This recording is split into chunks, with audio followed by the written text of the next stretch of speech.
start. Mr. Speaker, sir, at the outset, I would like to thank you for giving me this opportunity to express my views on some of the important issues concerning the state.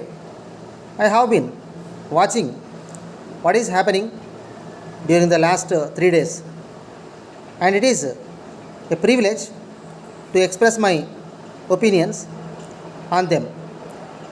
Many members of this House have been pointing out that some regions of the state have been benefited and some other regions have not. I agree that there is the imbalance in development of some parts of the state. I do not want to criticize anyone for this. There may be different reasons for either the development or the poverty. I am of the view that every place has its own resources, and the development of that place depends on the use of all the resources to the maximum extent possible. For instance, the northeastern states have been full of natural resources, but they are not used properly. That is the important reason for those states remaining backward.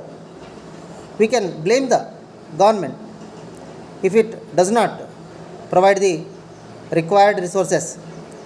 But when there are natural resources and if they are not utilized properly by the masses, how can we blame the government? If I am permitted to mention here, I draw the attention of the honorable members to the fact that the governments, both at the center and in the state, have been working hard to provide educational facilities under various programs. But if the people are not willing to send their children to the schools and they feel that everyone in the family must work hard and earn something so that all the members live together happily, it is not fault of the government.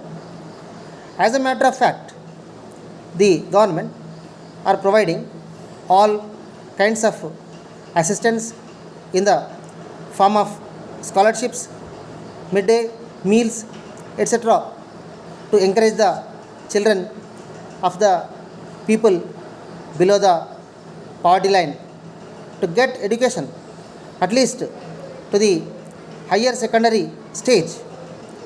On the other hand, I regret to say that the members are not offering any suggestions which would improve the situation. It is the responsibility of the members of this House to rise above party lines in the overall growth of the state, irrespective of the region to which they belong.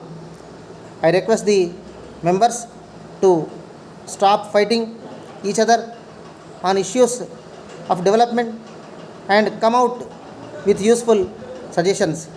Sir, I draw the attention of the Honorable Home Minister to the law and order situation in the state. There have been thefts, murders, and accidents.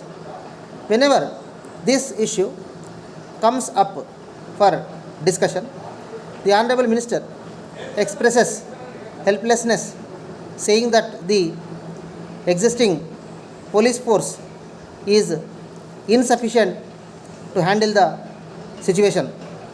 There is no recruitment of any kind for the last 6 years, and this is the chief cause for the youth to take to arms. Had the government taken up recruitment for all those vacant posts, the unemployment problem would have been solved. Though I come from a village in the underdeveloped area, I feel that the people themselves should realize and make use of the opportunities at hand. I once again thank the Speaker for the opportunity given to me. In fact, for a member who is elected for the first time to the legislature, it's a great experience taking part in the discussions